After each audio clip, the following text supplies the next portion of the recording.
Pourquoi le réel ne nous suffit-il pas? Pourquoi? Pourquoi tentons-nous, peut-être en vain, nous y reviendrons, peut-être en vain, de lui substituer des doubles? D'où le titre, évidemment, de cette conférence. Ces questions, principalement, avec quelques autres, mais ces questions principalement, sont au cœur de la majorité des ouvrages que nous a laissés le regretté Clément Rosset. Clément Rosset, disparu il y a exactement 5 ans, à 3 jours près, puisqu'il nous a quittés le 27 mars 2018. Alors, avant de débuter cette conférence, j'aimerais prononcer quelques mots rapides, bien sûr, sur ce qu'ont été mes relations avec Clément Rosset. Clément Rosset occupera une place majeure avec 2 comparses, Spinoza et Nietzsche, dans la conférence que vous allez entendre. Je commençais ma licence de philosophie dans la toute jeune faculté des lettres de Nice. J'ai inauguré toutes les années de cette faculté. J'ai inauguré la première année où on préparait à la licence, la première année où on préparait à la maîtrise, la première année où on préparait à l'agrégation. Et j'ai un petit titre de gloire que mon maître Janicot rappelait toujours quand nous étions en réunion ou en séminaire. Il disait « Je vous présente Garnarolo, le premier agrégé de philosophie de la faculté des lettres de Nice ». Bon, je suis un peu fier de ce titre-là quand même. Bien. Donc je démarrais ma licence de philosophie à l'automne 67, quand Clément Rosset a été nommé à la faculté des lettres de Nice. Mais je n'ai jamais eu l'occasion d'assister à ses cours. J'ai beaucoup entendu parler de lui par mes camarades, mais on s'est un peu couru après. Bon, j'étais en licence quand il enseignait en première année, comme un jeune maître assistant. J'étais en maîtrise quand il enseignait en licence, et j'étais en préparation à l'agrégation quand il enseignait en maîtrise. Du coup, je n'ai jamais suivi un cours de Clément Rosset à la faculté des lettres de Nice. Et puis on s'est un peu perdu de vue. J'ai été nommé professeur en Corse, à Ajaccio puis à Bastia. Et dans les années 80, alors que j'enseignais la philosophie en Corse, à Bastia, j'ai entrepris de préparer une thèse de doctorat d'État en philosophie. Je suis un peu têtu, c'est peut-être que les Corses sont un peu têtus.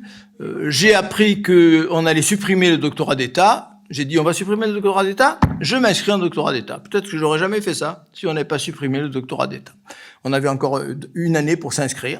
Donc je me suis inscrit en doctorat d'État et je suis un des tout derniers certainement en France à avoir passé un doctorat d'État, puisqu'il m'a fallu quand même 8 ans. C'était un travail énorme, un doctorat d'État. Hein. C'est incomparable avec l'actuel doctorat d'université. Donc je l'ai soutenu en 91, ce doctorat d'État. Hein. Voilà. Et donc, pendant la période de préparation de ce doctorat d'État, entre 80 et 91, j'ai été très régulièrement invité par mon maître Dominique Janicot à des séminaires doctoraux, on appelait ça comme ça, auxquels participait Clément Rosset, bien sûr, en tant que membre de la section de philosophie de cette jeune faculté des lettres de Nice. On a noué peu à peu des relations d'amitié au fur et à mesure de ces séminaires, même si je vous dirai quelque chose d'un peu plus nuancé tout à l'heure. Et ces relations d'amitié m'ont permis d'inviter Clément Rosset en 91. J'ai d'ailleurs une petite photo, bon, vous allez la voir de loin, mais si vous voulez la voir de plus près tout à l'heure, je vous la montrerai. J'étais nettement plus jeune, je ne sais pas comment ça se fait. Donc en 91, j'ai invité Clément Rosset à parler devant mes élèves de classe préparatoire. Le thème des concours des écoles de commerce, c'était une des classes prépa dans lesquelles j'enseignais, c'était la nature. Et j'ai eu l'idée, bien sûr, de faire venir Clément Rosset pour parler de la nature. Il avait écrit l'Anti-nature. Bon. Et donc, c'est un souvenir tout à fait merveilleux que j'ai de ce moment avec lui. Et puis, nos relations se sont estompées au fil des années, mais j'ai tenu, quelques jours à peine après sa disparition, à rendre hommage à Clément Rosset sur le site iPhilo, hein, I-P-H-I-L-O, I comme Internet, philo comme philosophie. Vous connaissez peut-être ce site. J'ai publié une trentaine de chroniques sur ce site. Ça fait plusieurs années que je n'en publie plus.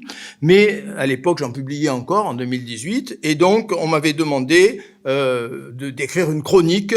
Et cette chronique, elle s'intitule « Clément Rosset, plus réel que jamais ». Vous voyez, je me fatigue pas beaucoup dans mes titres. Hein, le réel sans ses doubles, Clément Rosset, plus réel que jamais. Bon, voilà. C'est un peu paresseux, je vous l'accorde. Vous pouvez aller lire cette chronique. Elle peut vous intéresser parce qu'elle est remplie d'anecdotes que je n'aurai pas le temps de développer ce soir dans cette conférence, et elles n'auraient pas leur place dans cette conférence. Alors, est-ce que ce parcours que je viens de résumer à grands traits peut suffire à donner une légitimité quelconque pour réfléchir devant vous à la pensée de Clément Rosset? Je n'en suis pas complètement certain, mais si vous répondez non à cette question, j'espère que cela ne me privera pas de votre attention. Dans cette conférence, je procéderai un peu à la manière d'une course de relais. Je partirai de Clément Rosset. Clément Rosset passera le témoin à Spinoza, qui fera sa course. Spinoza passera le relais à Nietzsche. Et Nietzsche, puisqu'il y a 4 coureurs dans une course de relais, je pense que vous le savez si vous vous intéressez un petit peu au sport, 4x100 ou 4x400, la dernière étape, c'est Nietzsche qui redonnera le témoin à Clément Rosset. Voilà le parcours que je vous propose ce soir. Spinoza et Nietzsche vont m'aider à répondre à une question qui me hante depuis mes premières rencontres avec l'auteur du Réel et son double, qui me hante depuis mes premières lectures de ses œuvres majeures, une question, je dois vous l'avouer, que je n'ai jamais eu le courage de lui poser directement, par timidité, pour 1000 raisons, et je le regrette infiniment. Cette question est la suivante. Pourquoi y a-t-il chez ce philosophe ce qui m'apparaît, à tort ou à raison, on en discutera tout à l'heure, peut-être est-ce que je me trompe, mais pourquoi y a-t-il chez ce philosophe ce qui m'apparaît comme un refus de rejoindre, en tout cas de rejoindre sans réserve, les notions d'approbation, les notions de réconciliation qui sont majeures chez Spinoza comme chez Nietzsche? Voilà la question qui va animer en quelque sorte ma conférence. Spinoza, Nietzsche et Rosset mènent tous les trois une entreprise de décryptage des doubles que nous tentons de substituer au réel. Mais tandis que les deux premiers ont pour objectif, et nous en parlerons largement, de nous réconcilier avec le réel, de nous conduire vers ce qu'on peut appeler une éthique de l'approbation, le troisième, Clément Rosset, m'a toujours donné l'impression de refuser une pareille éthique de l'approbation. Alors il y a chez nos trois philosophes, comme peut-être chez tous ceux qui méritent le titre de philosophe, quelque chose comme une pensée unique qu'ils n'ont jamais cessé de creuser, d'approfondir, d'enrichir. Et dans sa préface au livre de Clément Rosset, nous devons ce livre à Santiago et Spinoza, ce livre qui était perdu dans une armoire. Clément Rosset en avait oublié l'existence, ce livre de jeunesse, Santiago et Spinoza, que vous pourrez entendre ici même dans une semaine, si je suis bien informé. Eh bien, dans la préface à ce livre de Clément Rosset, Les Matins de l'Esprit, auquel je vais me référer à plusieurs reprises dans cette conférence, Santiago et Spinoza écrit, je le cite, « Il est tout à fait remarquable que ce jeune homme de 21 ans ait pu, dès cet âge-là, entrevoir la richesse de son intuition première, que l'on trouve en somme dans ce livre de et sur la jeunesse, la pensée unique dont se vantera plus tard le philosophe. » Mais, il y a un mais n'est-ce pas la faiblesse, entre guillemets, bien sûr, je mets des guillemets, n'est-ce pas la faiblesse de Clément Rosset que de n'avoir pas su métamorphoser cette intuition de jeunesse en pensée de l'homme mûr? Et là, je vais manier un peu la provocation, et je vous prie de m'en excuser si vous êtes des adorateurs inconditionnels de Rosset. Rosset n'était-il pas atteint de ce que les psychologues dénomment le syndrome de Peter Pan? Vous savez ce que c'est le syndrome de Peter Pan? C'est le refus absolu de vieillir. C'est la volonté de rester enfant jusqu'à son dernier jour. Alors gardez ces questions dans un coin de vos cerveaux, elles peuvent éclairer les premières étapes de ma conférence et nous les retrouverons en fin de parcours quand je me livrerai à une critique, là encore je mets des guillemets, de la philosophie de Rosset. Alors, première étape de notre course de relais, les thèses fondamentales de Clément Rosset. Et là encore, veuillez m'excuser si vous connaissez Rosset par cœur, je ne vais rien vous apprendre, mais je suis obligé de passer par là dans mon parcours. Rosset a mené ce qui me semble être la plus remarquable entreprise de décryptage de toutes les formes de dédoublement. Aucun philosophe n'a mené cette entreprise aussi bien et aussi loin que lui, en tout cas dans les 2 derniers siècles. La force de regarder le réel tel qu'il est. Rosset en avait découvert très jeune une modalité qui lui a paru exemplaire, quand il a lu tout jeune l'ouvrage d'Arthur Schopenhauer, Le monde comme volonté et comme représentation. Il est encore étudiant en classe de Cagnes, quand il lui consacre, ce qui est tout à fait exceptionnel, plus qu'original, élève de Cagnes, il consacre un petit essai à Schopenhauer, La philosophie tragique, et Jean Lacroix, qui avait été son professeur au lycée du Parc à Lyon, Jean Lacroix, qui écrivait des rubriques dans Le Monde, les plus âgés d'entre nous s'en souviennent peut-être, l'encourage à publier ce livre. Une formule de Schopenhauer m'a toujours semblé résumer, mieux que toutes les autres, la pensée qu'on appelle tragique de Schopenhauer. Vous connaissez probablement cette formule, mais je ne résiste pas au plaisir de vous la lire. La vie n'est qu'un combat perpétuel pour l'existence avec la certitude d'être vaincu. Bien sûr, on meurt. Ben oui, c'est extraordinaire cette phrase quand même. Hein, bon. Il y a 4,5 milliards d'années qu'il y a des êtres vivants sur cette planète. Ça, Schopenhauer ne le savait pas, mais nous le savons à peu près. J'ai écouté les informations ce matin. J'ai écouté également les télévisions. Aux dernières nouvelles, aucun n'a survécu. Ils sont tous morts. Ils ont tous fait le maximum pour rester en vie. Il n'y en a pas un qui a gagné le combat. Voilà une affirmation majeure, capitale, fondamentale, tellement évidente comme l'œuvre de Christophe Colomb que personne n'avait osé la prononcer avant Schopenhauer. C'est à cette philosophie tragique et à son admirable lucidité que Rosset va consacrer tous ses premiers ouvrages pendant les 13 premières années de son écriture, depuis la philosophie tragique en 1960 jusqu'à l'antinature, élément pour une philosophie tragique, et c'est pour ce livre que je l'avais invité à parler devant mes étudiants. Et puis en 1976, il entame un deuxième parcours avec la publication du réel et son double. Il se lance résolument dans la tâche de décrypter toutes les duplications auxquelles se livrent les humains, tâche qu'on pourrait considérer comme la tâche fondamentale de la philosophie elle-même, la tâche par excellence. Depuis les écrits de Nietzsche, sur lesquels nous reviendrons, je voulais l'annoncer, aucun philosophe n'avait poursuivi cette mission comme l'a fait Clément Rosset. Donc c'est cette seconde étape qui est inaugurée avec le réel et son double, qui contient déjà pratiquement tout à ce niveau-là, qui se poursuivra l'année suivante avec le réel traité de l'idiotie, idiotie du grec idios, le singulier, le propre, l'unique. 2 ans plus tard avec l'objet singulier, ces deux titres sont absolument analogues.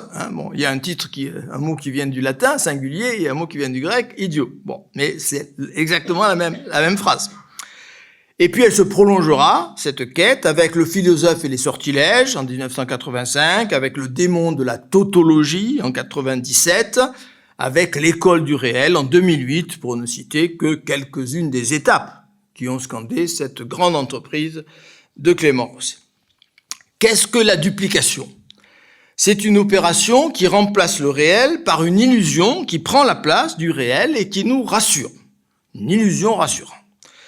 Dès le réel et son double, Clément Rosset est en possession des réponses, de toutes les réponses, qu'il ne cessera de moduler à la question du pourquoi des illusions. Pourquoi bâtissons-nous ces illusions, ces duplications ? La fonction, la structure et l'échec de la duplication, du dédoublement, sont définis, j'ai presque envie de dire une fois pour toutes, dès ce premier écrit. Je cite Rosset. Les différents aspects de l'illusion renvoient à une même fonction, à une même structure, à un même échec. Fonction, structure, échec. La fonction, protéger du réel. La structure, non pas refuser de percevoir le réel, mais le dédoubler. L'échec, reconnaître trop tard dans le double protecteur le réel même dont on croyait s'être gardé.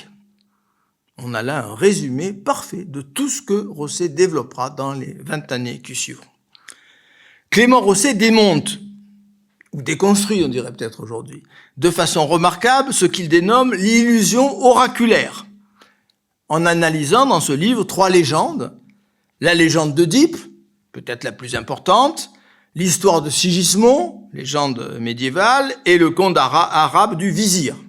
Et en analysant ces trois exemples, ces 3 légendes, il rend évidente l'idée selon laquelle les oracles, qui tentent de substituer à un avenir terrifiant un futur plus acceptable, sont incapables en fait de lui substituer autre chose qu'une variante du futur terrifiant lui-même. L'histoire d'Œdipe est exemplaire. Un oracle annonce à Œdipe, pour lui permettre de fuir son destin, qu'il va tuer son père et épouser sa mère. Il ne sait pas que son père et sa mère sont ses parents adoptifs, donc il s'enfuit, et c'est en s'enfuyant qu'il va tuer papa et épouser maman. Bien. Donc, incapacité de l'oracle à créer une duplication qui soit autre chose qu'un redoublement du réel lui-même. L'illusion oraculaire peut être considérée comme le paradigme, au fond, de l'échec du dédoublement. Le dédoublement, selon Rosset, est toujours un échec. La fonction de l'illusion est de nous protéger d'une réalité insupportable en la dédoublant, sans être tout à fait dupe de cette opération.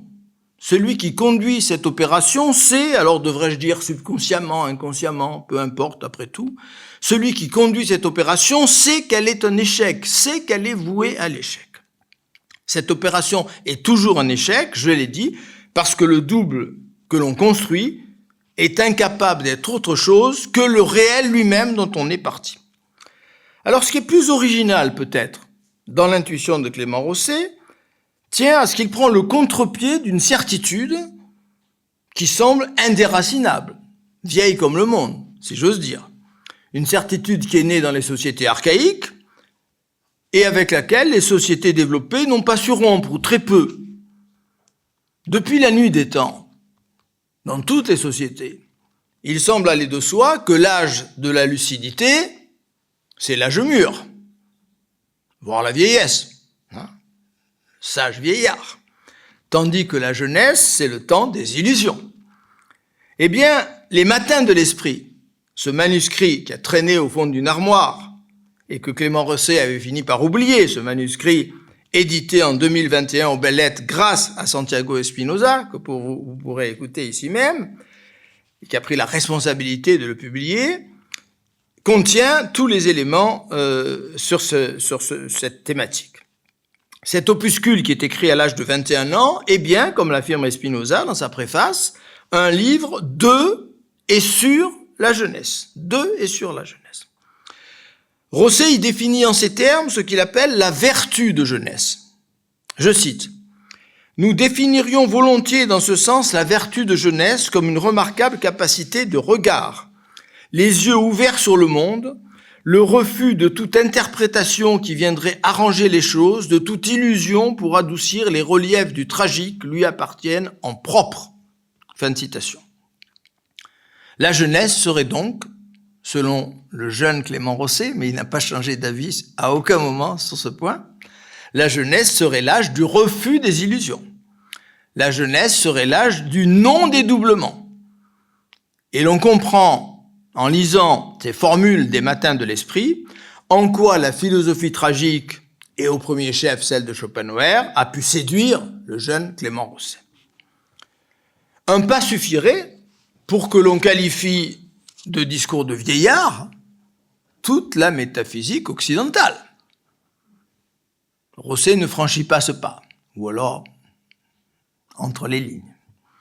Il se contente d'affirmer que toute la métaphysique se résume en un art du dédoublement. Je cite à nouveau les matins de l'esprit. La duplication du réel, qui constitue la structure oraculaire de tout événement, constitue également, considérée d'un autre point de vue, la structure fondamentale du discours métaphysique de Platon jusqu'à nos jours. Non, c'est dans le réel et son double, pardon, c'est pas dans les matins de l'esprit. La jeunesse serait le moment où on ne cherche pas à s'opposer à ce que Rosset appelle l'impérieuse prérogative du réel, l'impérieuse prérogative du réel. Au fond, nous perdrions notre lucidité quand nous sortons de la jeunesse. Nous ne tolérerons dorénavant que sous certaines conditions, je cite Rosset, et seulement jusqu'à un certain point, le réel. S'il abuse, ce réel, s'il se montre déplaisant, la tolérance est suspendue. On peut même se dispenser finalement de refuser le réel. Il suffit de le déclarer sans intérêt. Et dans Le philosophe et les sortilèges, en 1983, Rosset cite cette formule contenue dans un ouvrage de Jean Baudrillard qui s'appelle « De la séduction ». Il cite et il prend à son compte cette phrase de Baudrillard. « Le réel, en général, c'est la forme la plus absolue et désenchantée, c'est la forme abolie, et désenchantée du monde. » Et la phrase qui vient, « D'ailleurs, le réel n'a jamais intéressé personne. » Le réel n'a jamais intéressé personne. La sortie de la jeunesse serait comme une maladie, si l'on accepte l'idée que le monde d'illusion que les adultes substituent au réel est aussi pathologique que l'univers des patients qu'observent psychiatres et psychanalystes.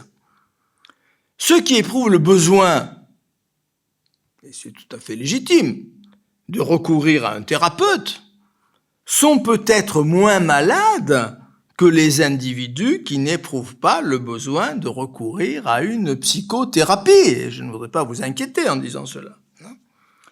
On remarquera au passage, écrit Rosset, à quel point le malade dont s'occupent les psychanalystes figure un cas anodin et somme toute bénin en comparaison de l'homme normal.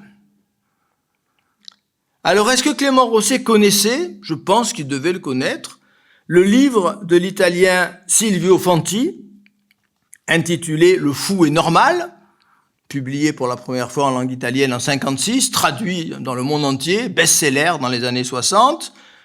Rosset, en tout cas, aurait pu signer ces mots de Silvio Fanti. Je le cite.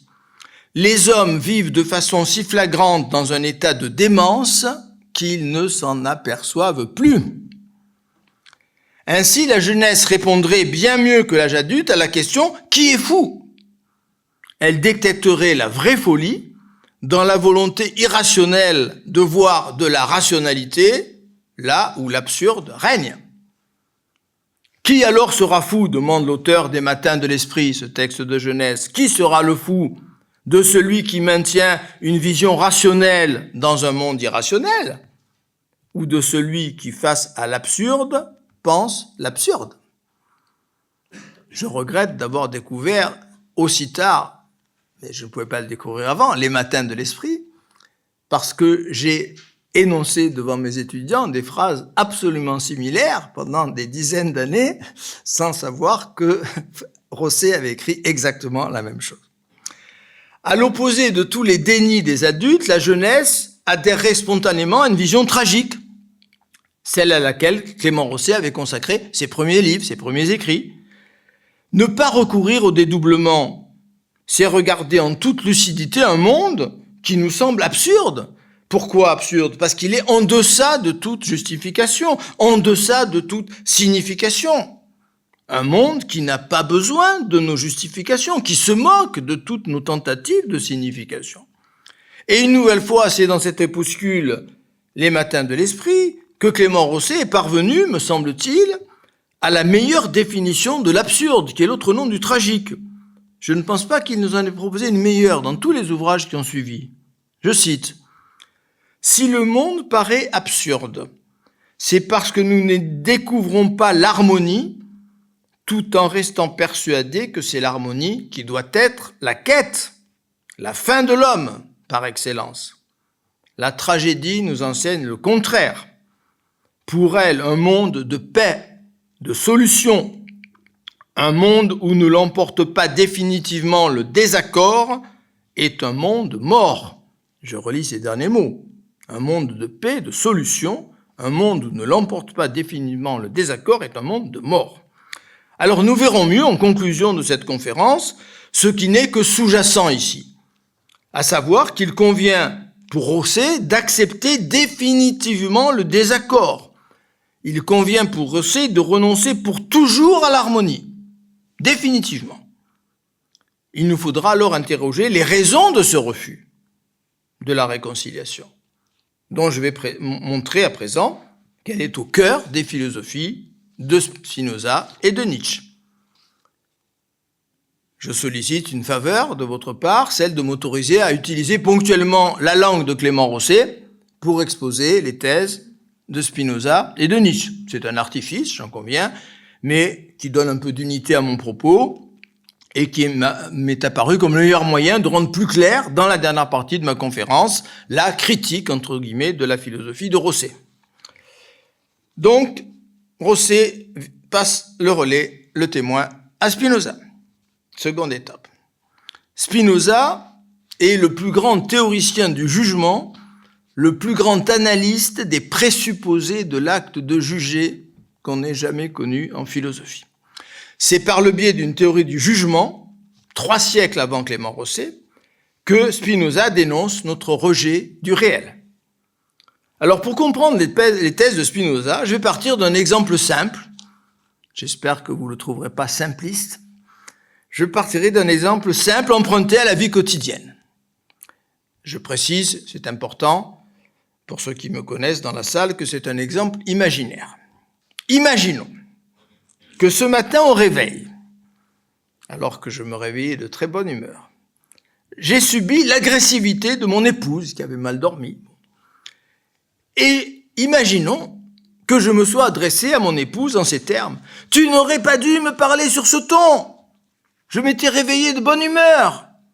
Tu as gâché toute ma journée avec ton agressivité. » Sans doute n'y a-t-il là rien de dramatique. On ne va pas divorcer pour si peu. Mais ne peut-on pas suivre Nietzsche quand il nous fait remarquer que nos vies sont peut-être davantage gâchées par ces petites rancunes quotidiennes que par les grands drames, heureusement fort rares, de nos existences, les grands drames de l'histoire. Voilà comment Nietzsche s'exprime dans Aurore, et c'est une phrase que j'ai toujours trouvée admirable. Le nombre de ces petits rancuniers, et surtout de leurs petits actes de vengeance, est énorme. L'air tout entier vibre sans cesse du sifflement des flèches et fléchettes décochées par leur méchanceté, si bien que le soleil et le ciel de la vie en sont obscurcis. Très beau final. Le ciel, le soleil et le ciel de la vie sont obscurcis, non pas par les grands drames, les grandes catastrophes et les grands malheurs, mais par l'action de ces petits rancuniers dans la vie de tous les jours. Ces petits mots qui sont prononcés chaque jour, par chacun d'entre nous, reconnaissons-le, n'ont l'air de rien. Mais si nous remontons les conditions qui donnent sens à ces petits mots, nous allons découvrir l'étendue des croyances métaphysiques qu'ils véhiculent, l'étendue considérable des croyances métaphysiques qu'ils véhiculent, à leur insu, à l'insu de celui qui les prononce. Tu n'aurais pas dû, suppose, tu aurais pu ne pas. On est bien d'accord. Quelles que soient les conditions antérieures, quelle que soit la mauvaise nuit que mon épouse a passée, son mal de tête, ses soucis, que sais-je, un autre comportement était possible et elle aurait dû l'adopter. Tu n'aurais pas dû, suppose qu'une autre séquence événementielle aurait pu exister, un autre scénario. C'est un mot que j'aime bien et que j'ai utilisé dans l'un de mes livres sur Nietzsche. 5 scénarios pour le futur. Un autre scénario était possible, dans lequel ce matin, mon épouse m'aurait gratifié au réveil, ce qui lui arrive souvent, je vous rassure tout de suite, d'un magnifique sourire. Tu n'aurais pas dû, suppose que je compare en fait ce scénario virtuel avec la séquence que je viens de vivre, la seule que j'ai vécue et expérimentée. Or, ce scénario virtuel, je crois que vous êtes obligé de me l'accorder, il est ma pure création mentale. Il n'existe nulle part ailleurs que dans mes pensées, ou si l'on préfère un langage plus matérialiste et peut-être plus contemporain, dans mon cerveau, quelque part au sein de mon agitation neuronale, diraient certains neurologues d'aujourd'hui. Ainsi jugé, c'est toujours comparer. C'est comparer la réalité vécue et éprouvée avec un double, avec un monde imaginaire dépourvu d'existence. Mais juger, c'est surtout déclarer meilleur, déclarer préférable ce double c'est affirmer qu'il est qualitativement supérieur à la séquence réelle. Alors autorisons-nous, pour la clarté de l'analyse, un langage religieux, le langage de la croyance dont use souvent Spinoza, ce qui est parfaitement possible même quand on est agnostique. C'est pour être compris de ses interlocuteurs croyants que Spinoza utilise très souvent le langage religieux. Juger, et je vais employer ce langage à présent, n'est-ce pas en définitive se mettre à la place de Dieu? N'est-ce pas se substituer au Créateur? N'est-ce pas supposer que le double que j'imagine, le monde dans lequel mon épouse m'aurait souri ce matin, eh bien ce monde, ce double que j'imagine, est meilleur que le monde créé par Dieu. Il est supérieur au monde voulu par le Créateur.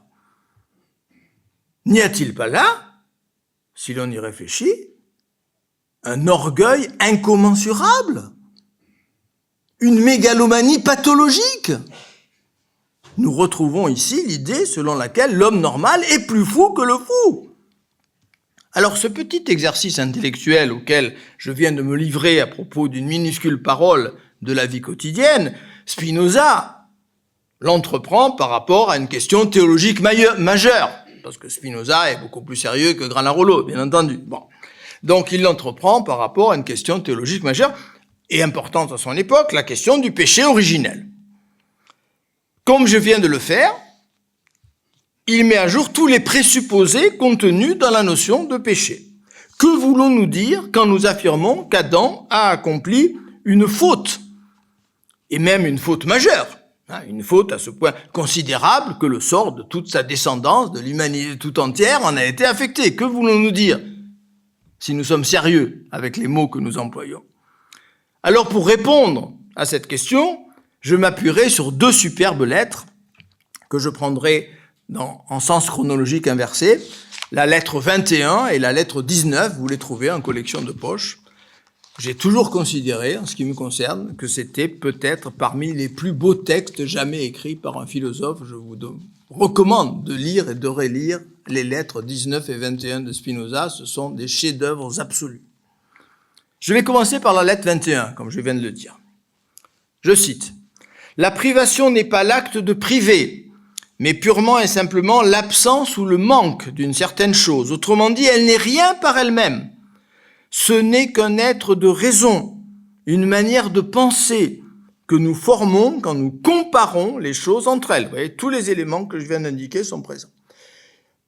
Faisons attention à cette expression qui peut nous égarer, être de raison. Être de raison ne veut pas dire du tout que c'est rationnel, c'est au contraire tout à fait irrationnel. Être de raison veut dire production de mon esprit, production de mon imagination. J'affirme l'existence de privation au sein d'un réel insatisfaisant, auquel je substitue un double qui me rassure, parce que ce double ne contient aucune de ces soi-disant privations. Ainsi Spinoza écrit par la suite que cet aveugle ou ce non-voyant, comme on le dirait aujourd'hui, premier exemple analysé par le philosophe, serait privé de la faculté de voir dont il devrait jouir. Il est privé de la vue comme Adam est privé de la vertu d'obéissance, qui lui aurait permis de ne pas transgresser l'interdit de Dieu. Alors je vais me répéter, mais je suis obligé de le faire parce que je crois qu'on est au cœur là du sujet. Quelles opérations mentales permettent un tel jugement ? Premièrement, je compare le réel, le monde créé et voulu par Dieu, je continue à employer ce langage religieux par commodité, vous l'avez compris. Je compare le monde réel créé et voulu par Dieu, celui dans lequel Adam a goûté au fruit défendu, à un double imaginaire dans lequel Adam ne désobéit pas. Deuxième opération, je décrète meilleur, puisque je parle de faute et de péché, si je suis cohérent. Je décrète meilleur le double que j'imagine, je le déclare supérieur à la création divine. Si vous me passez cette expression triviale, et même un peu vulgaire, mais après tout, il faut bien s'accorder quelques libertés, je suis en train de dire, Dieu, tu as raté ton coup.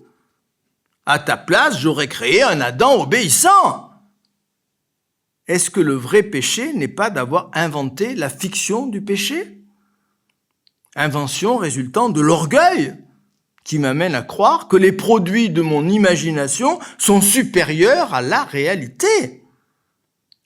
Nietzsche répond à cette question quand il écrit dans Le Gai Savoir, au paragraphe 130, je cite cette phrase qui m'a toujours fasciné, « La résolution chrétienne de considérer le monde comme laid et mauvais a rendu le monde laid et mauvais. » Je la redis, elle est trop belle, hein? Permettez que je la relise. La résolution chrétienne de considérer le monde comme laid et mauvais a rendu le monde laid et mauvais.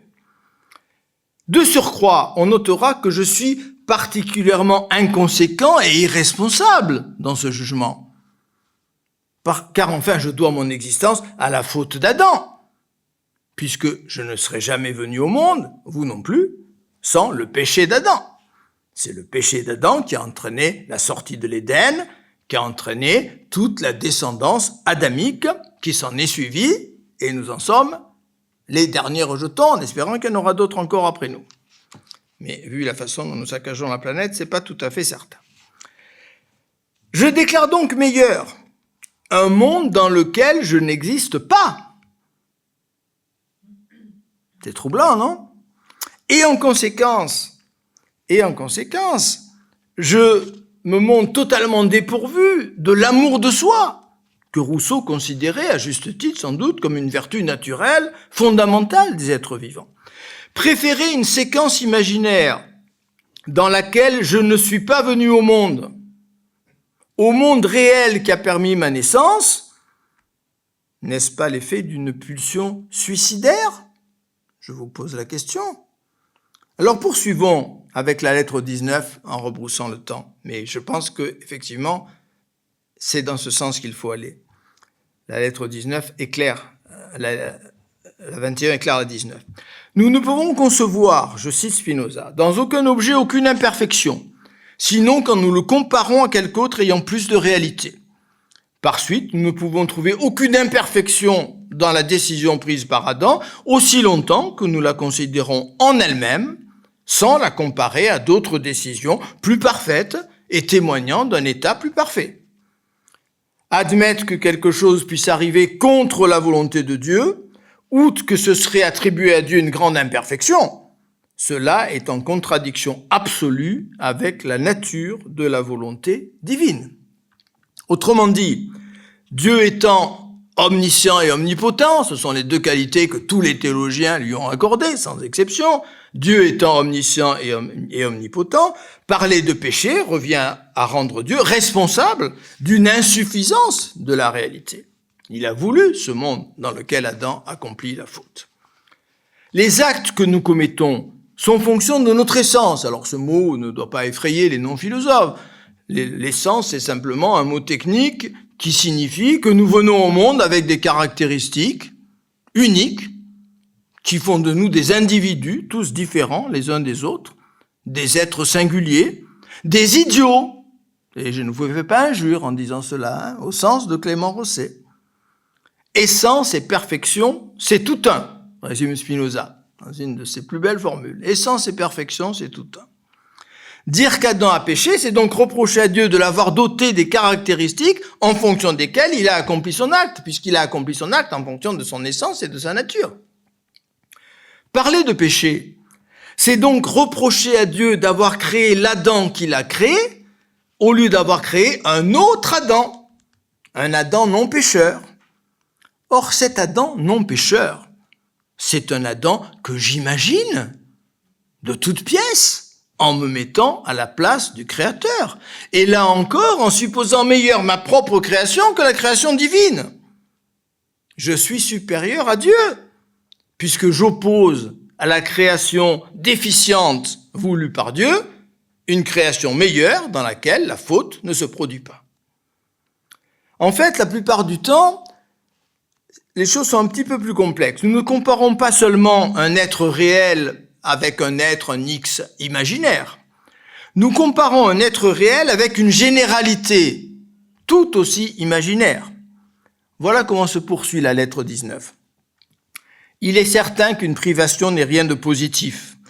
Cette appellation a pour origine l'habitude où nous sommes de joindre ensemble tous les individus du même genre, par exemple tous ceux qui ont la forme extérieure de l'homme, de donner de ce genre une définition que nous croyons convenir à tous, et de juger ensuite que tous sont également aptes à la perfection la plus haute que nous puissions déduire de cette définition.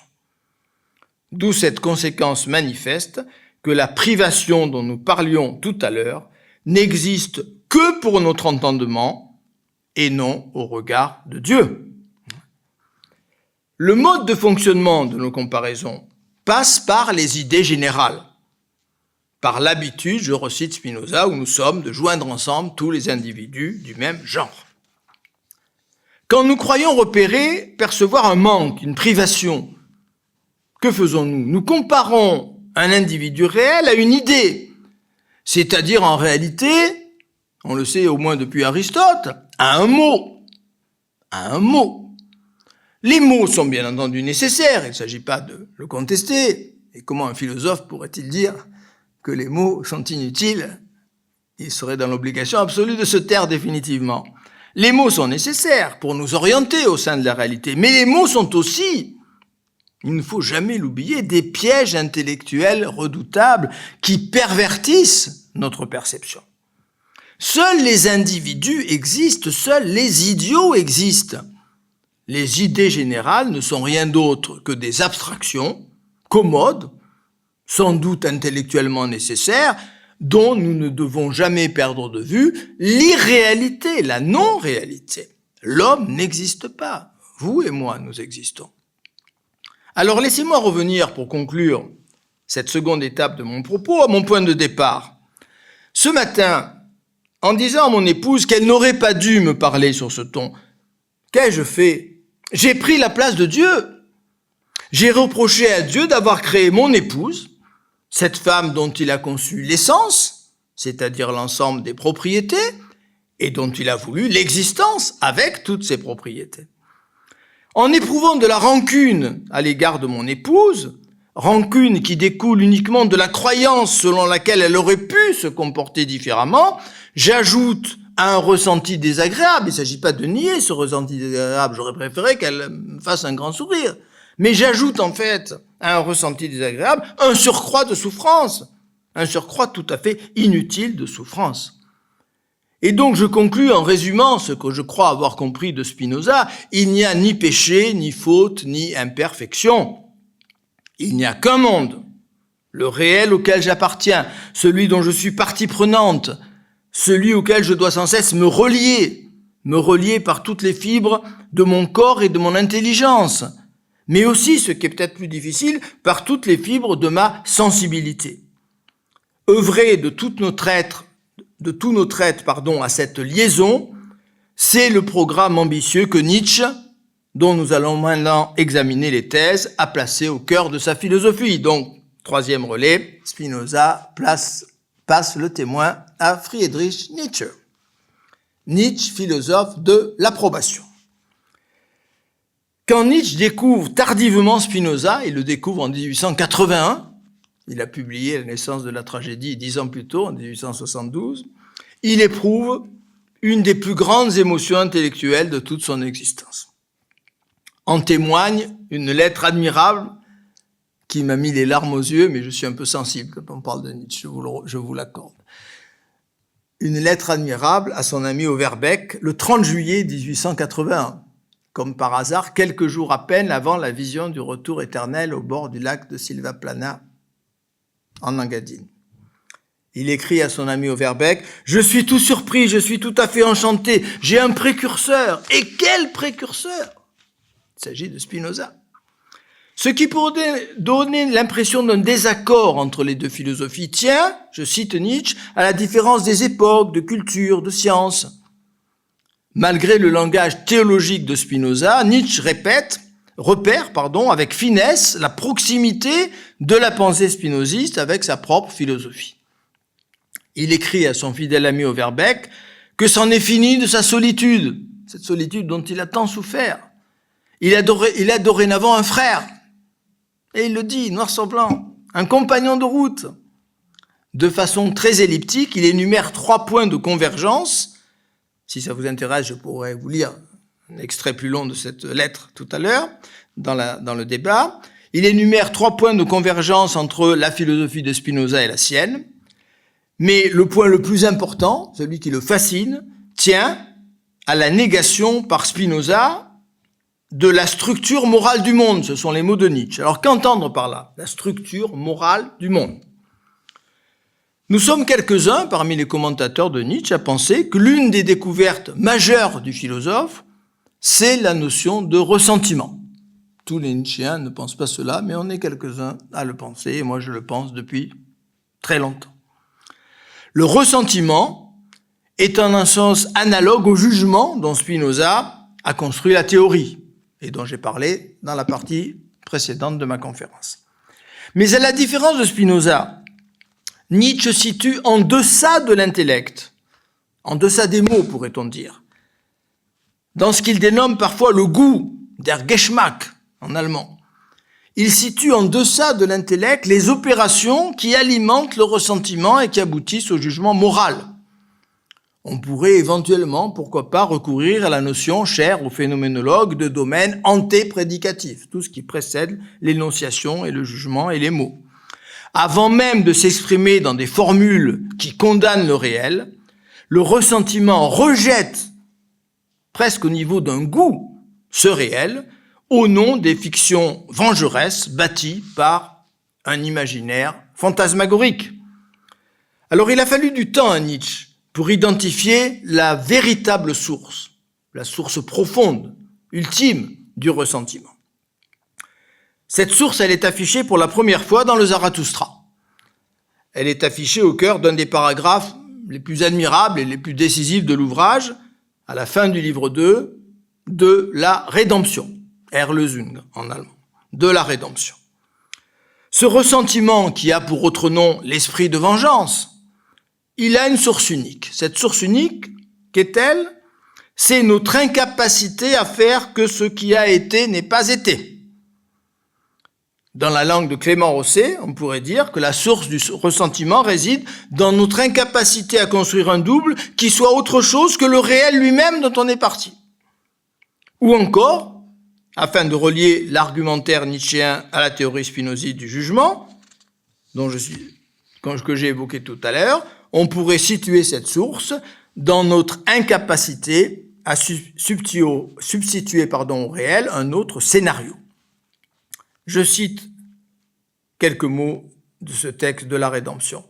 C'est là la vengeance même, le ressentiment du vouloir contre le temps et l'irrévocable passé. L'unique source du ressentiment, ce serait donc le refus de la temporalité. Refuser le réel, c'est la thèse de Nietzsche, c'est refuser le passé. Pourquoi est-ce refuser le passé? Parce que le passé représente la plus grande partie, évidemment, de la réalité. Le présent se réduit à être un trait de plume sur la ligne du temps. Refuser le réel, c'est se venger de la réalité en imaginant un passé autre. Mais nous en sommes incapables, et là-dessus, Rosset a raison. Et un pas supplémentaire doit être franchi, une autre parade doit être imaginée. Comment mieux se venger du réel? Comment mieux le punir? Parce qu'il faut carrément le punir, cet horrible réel que nous ne supportons pas. Comment se venger? Comment punir le réel? Comment mieux le punir qu'en le déclarant irréel? En affirmant, ce qu'ont fait la plupart des religions et des métaphysiques, que, je cite Nietzsche, tout mérite de passer. En affirmant que tout mérite de passer, on transforme une vengeance seulement émotionnelle en vengeance intellectualisée. On se situe au-dessus de l'insupportable réalité en prononçant contre elle un jugement d'inexistence en la précipitant dans le néant.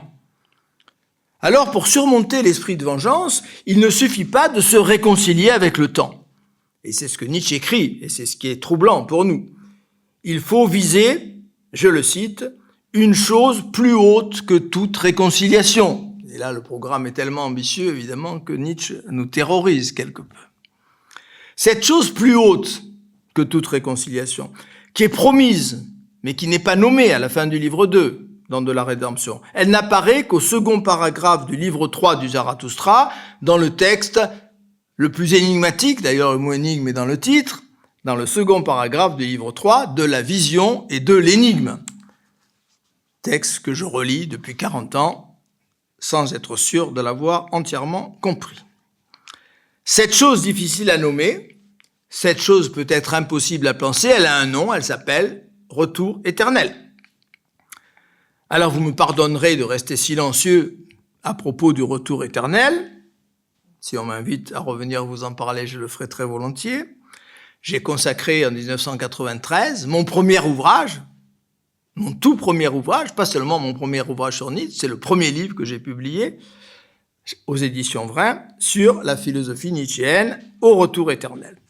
Ce livre, les éditions Vrin m'ont fait l'honneur et le bonheur de le rééditer en 2019. Il était épuisé et on m'a demandé quelques petites modifications et une nouvelle 4e de couverture. Alors, je n'ai pas le temps ici, bien sûr, et ce n'est pas le lieu de vous présenter ma conception, mon interprétation du retour éternel. Mais, puisqu'il s'agit pour moi de confronter les pensées de Clément Rosset à celles de Spinoza et de Nietzsche, je vais substituer à cette présentation une anecdote. Vous me le pardonnerez. Puisque vous me faites l'honneur, toutes et tous, d'une admirable attention, je vais vous livrer un scoop qui va me permettre de revenir, pour terminer mon propos, à la philosophie de Clément Rosset. Voilà le scoop. Donc, Nietzsche redonne le témoin à Clément Rosset. En 84, comme je l'ai signalé tout à l'heure, j'ai décidé de m'engager sur le chemin redoutable d'une thèse de doctorat d'État. J'ai proposé à mon regretté maître Dominique Janicot d'écrire une thèse sur le futur dans l'œuvre de Nietzsche, une thèse dont la 3e partie exposerait mon interprétation du retour éternel. J'ouvre une très brève parenthèse. Vous le savez ou vous ne le savez pas, Dominique Janicot est mort brutalement en 2000 ou 2001 sur le chemin Nietzsche, à Èze. Il n'y a pas de hasard, hein ? Bien.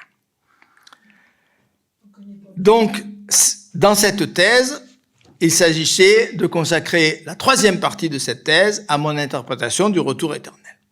Et donc, entre mon inscription en doctorat d'État en 84 et la soutenance de cette thèse en 91, Dominique Janicot m'a invité, je l'ai déjà dit, à Nice, à participer à des séminaires doctoraux auxquels Clément Rosset était présent.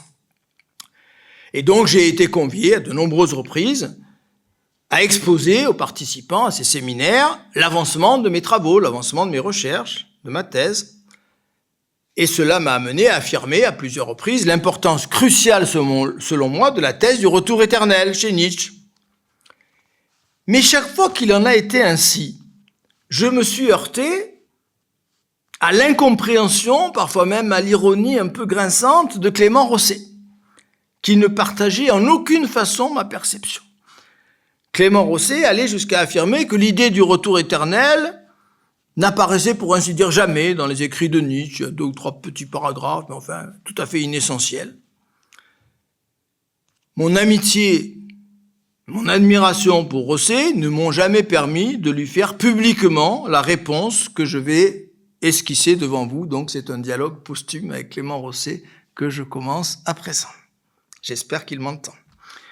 Il est exact que Nietzsche réservait à un ouvrage qu'il n'eut pas le temps d'écrire ce qu'était sa conception du retour éternel. C'est indéniable. Néanmoins, il répète dans le Zarathustra que le retour éternel est, je cite, son abyssale pensée.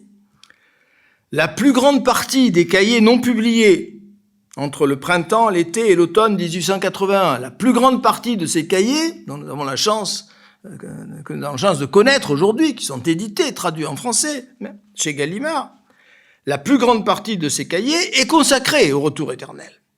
Et par-dessus tout, dans Ecce Homo, qui est la biographie intellectuelle de Nietzsche, comme chacun sait, Nietzsche déclare que le retour éternel est, je cite, la conception fondamentale d'Ainsi parlait Zarathustra, avant de qualifier l'éternel retour, je cite, de formule suprême de l'affirmation la plus haute qui puisse être atteinte.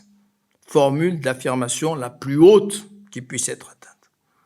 Alors ce que je n'avais pas suffisamment compris à l'époque, ce qui m'aurait permis d'entamer avec Clément Rosset un dialogue qui n'a jamais existé, et encore une fois je le mène devant vous à titre posthume ce soir. Ce que j'ai insuffisamment compris à l'époque, c'est la raison qui conduisait Clément Rosset à contester l'importance de la thèse du retour éternel chez Nietzsche. Cette raison, aujourd'hui, me semble évidente et absolument transparente. C'est précisément parce que le retour éternel est la formule d'approbation la plus haute que Rosset en contestait l'importance. Rosset refusait d'aspirer à une quelconque réconciliation. Méditant sur ce qu'il nomme la vertu de jeunesse, il écrit, je cite à nouveau ce beau texte que nous devons à Santiago Espinosa, « À l'issue du bonheur de l'enfance et de toutes les promesses d'harmonie, l'expérience d'une seule première désillusion profonde nous incite à nous poser la question dont la réponse négative contient en puissance la vertu de jeunesse. » Quelle est cette question? La voici. « Acceptes-tu de te réconcilier avec cette discordance qui est venue saper ton attente? Acceptes-tu de te réconcilier? » L'instinct de jeunesse répond « non » et achève ainsi de se désillusionner en assumant l'essence même de la condition humaine, qui est de vivre la discordance en tant que discordance. Vivre la discordance en tant que discordance. La phrase est dans les Matins de l'Esprit. Toutes les œuvres ultérieures de Clément Rosset exprimeront d'une manière ou d'une autre la même conviction. Alors question, pourquoi éliminer d'entrée de jeu la volonté de surmonter la discordance? Surmonter la discordance, est-ce nécessairement construire une illusion? Construction, évidemment, qui condamnerait Spinoza et Nietzsche à une insupportable et insurmontable contradiction. Alors, pour conclure, je vais me livrer à un exercice redoublable. Je vais partir en quête de ce que j'appellerais l'impensé de Clément Rosset. Accordons à Clément Rosset, même si ce point mériterait un examen approfondi, mais accordons-lui que la jeunesse est bien l'âge où l'on se refuse à se réconcilier avec la discordance. L'âge où instinctivement on décide de vivre la discordance en tant que discordance. Eh bien, même s'il en est ainsi, doit-on sacraliser ce moment de la vie? Et pourquoi? Doit-on refuser définitivement toute réconciliation avec la discordance? Au nom de quoi? Alors il est indéniable que Spinoza et Nietzsche ont visé cette réconciliation, que refuse Clément Rosset. Ils nous ont proposé d'adopter une éthique affirmative qui seule nous permet de surmonter les passions tristes, c'est le langage de Spinoza, vous l'avez reconnu, ou le ressentiment, c'est le langage de Nietzsche. Si on est bien ainsi, si vous m'accordez que Spinoza et Nietzsche visent une réconciliation qui est condamnée par Clément Rosset, une question devient inévitable. Spinoza et Nietzsche tombent-ils sous les accusations de Clément Rosset, sous les accusations que Clément Rosset aurait dû formuler à leur égard? Il ne l'a pas fait, il avait trop de respect pour ces deux immenses penseurs, mais elles sont sous-jacentes, ces critiques. Eh bien, ma réponse est non, pour deux raisons, que je vais rapidement évoquer puisque je vois que l'heure tourne. En premier lieu, parce que Spinoza et Nietzsche sont les philosophes qui ont porté à leur degré suprême le refus de tous les dualismes. Alors on pourrait m'objecter que Spinoza et Nietzsche condamnent les dualismes et qu'ils retombent dans ces travers en choisissant d'acquiescer à un monde, entre guillemets, parfait. Mais que signifie chez ces deux philosophes la perfection, entre guillemets, du monde? Qu'est-ce que la perfection du monde chez Spinoza et Nietzsche? Chez Spinoza, c'est très simple. La perfection du monde réside dans son infinité, qui exclut tout arrière-monde, tout double meilleur, auquel se raccrocher, auquel le comparer. Si juger, ainsi que je l'ai rappelé tout à l'heure, c'est comparer, à quoi pourrais-je comparer le monde qui est infini et en dehors duquel rien ne saurait exister? À quoi pourrais-je le comparer? Si vous avez la réponse, vous m'intéressez beaucoup. Le monde est parfait parce qu'il est idiot, parce qu'il est unique, parce qu'aucune autre dimension ne saurait lui porter ombrage. Alors oui, en ce sens, le monde est beau, entre guillemets, pour Spinoza, sans qu'on puisse supposer Un instant, je cite Rosset, qu'il n'a rien compris à l'acquiescement. Il ne dit pas ça de Spinoza, mais il emploie cette formule. Chez Nietzsche, alors, qu'en est-il? La perfection du monde ne s'offre qu'à celui qui a surmonté tous les ressentiments, à celui qui éprouve son lien avec le passé de l'humanité, le passé de la vie, le passé de l'univers. Cette notion de lien est capitale chez Nietzsche. La perfection du monde s'offre à l'homme relié. Elle s'offre à cet esprit libre, der freie Geist en allemand, à propos duquel Nietzsche affirme, et je suis l'un des rares commentateurs à avoir mis l'accent sur cette formule, et je m'en étonne, l'esprit libre est l'homme le plus religieux qui soit. Der Freigeist als der religiöseste Mensch, den es jetzt gibt. L'homme le plus religieux, c'est-à-dire le plus relié, le mieux relié. S'il est condamnable, et Rosset a raison sur ce plan, de substituer au réel un double merveilleux pour se venger de son caractère soi-disant insupportable, en quoi serait-il condamnable, une fois surmontés les ressentiments, d'être sensible à cette beauté du réel, à cette plénitude du réel, qui tient à sa puissance, qui tient à son infinité. En second lieu, deuxième argument, Spinoza, aussi bien que Nietzsche, ne saurait tomber sous les accusations virtuelles, je le répète, de Clément Rosset dans la mesure où il n'invente aucun double avec lequel se réconcilier. Ils ouvrent deux chemins possibles vers la réconciliation qui passent par une lucidité exemplaire, par un courage du regard, par un nouveau regard. Un nouveau regard sur le réel nous attend à l'horizon des chemins ouverts par Spinoza et par Nietzsche. Un nouveau regard, c'est le titre d'une de mes conférences récentes, un nouveau regard que Spinoza, peut-être exagérément rationaliste, qualifie, vous le savez, de troisième genre de connaissance, un nouveau regard dont Nietzsche a eu la révélation en août 1881 en Engadine. Quelques jours après cette révélation, au bord du lac de Silvaplana, Nietzsche écrit ces mots fondamentaux selon moi à son ami et secrétaire Köselitz, qu'il a renommé Peter Gast. Voilà ce qu'il écrit. « Je suis doué d'une vision nouvelle par laquelle je me trouve en avance sur les autres hommes. Erfüllt von einem neuen Blick, den ich von allen Menschen voraus habe. » Je suis doué d'une vision nouvelle par laquelle je me trouve en avance. Ce que Nietzsche a cru, vivre, éprouver, ressentir, et c'est tellement fort qu'il en parle dans Ecce Homo comme si c'était passé la veille, alors que ça remonte à 8 ans auparavant. Ce que Nietzsche a vécu ou cru vivre, c'est un regard totalement métamorphosé. La réalité lui est apparue autre, et ce nouveau regard, il pense que ça sera celui des hommes de l'avenir. Je me trouve en avance sur les autres hommes. Et c'est le thème du surhumain qui cohabite avec le thème du retour éternel dans le Zarathustra. Alors bien sûr, on pourrait m'objecter la présence de multiples formules qui évoquent la réconciliation dans les écrits de Rosset. Je serais un bien mauvais lecteur de Clément Rosset si j'étais pas passé à côté de ces formules. Alors je vous les cite très très rapidement. Un petit florilège des formules affirmatives chez Rosset. Dans Les Matins de l'Esprit, par exemple, ces quelques phrases. « Cette inexplicable joie devant le nouveau-né » ou encore « Devant l'horrible, nous avons souri » ou encore « L'infériorité de la vision morale vient de ce qu'elle nous prive aussi d'une réaction de joie, d'acquiescement originel face au monde dans toute sa tragédie. » J'arrête la citation, elle est un peu plus longue. Ou alors ces formules du réel et son double. Le présent, qui est très belle, le présent est à chaque instant l'addition de tous les présents.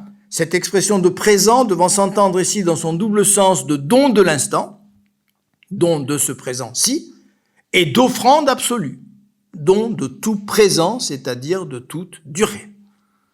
Et enfin, cette dernière formule, cette plénitude, toujours tirée du réel et son double, est celle-là même que connaît Candélas à la fin de l'Amour sorcier, la réconciliation de soi avec soi qui a pour condition l'exorcisme du double. Alors loin de moi l'idée de contester la présence de ce vocabulaire des mots joie, acquiescement, réconciliation, plénitude dans les ouvrages de Clément Rosset. Mais selon moi, ces formules sont trompeuses. selon moi, ces formules s'opposent à la logique même de la philosophie de Clément Rosset. La logique d'une philosophie tragique qui condamne d'entrée de jeu toute recherche d'harmonie, tout projet de réconciliation. Si se réconcilier avec le réel suppose de lui substituer un double imaginaire, alors oui, nous serions en présence d'une attitude condamnable.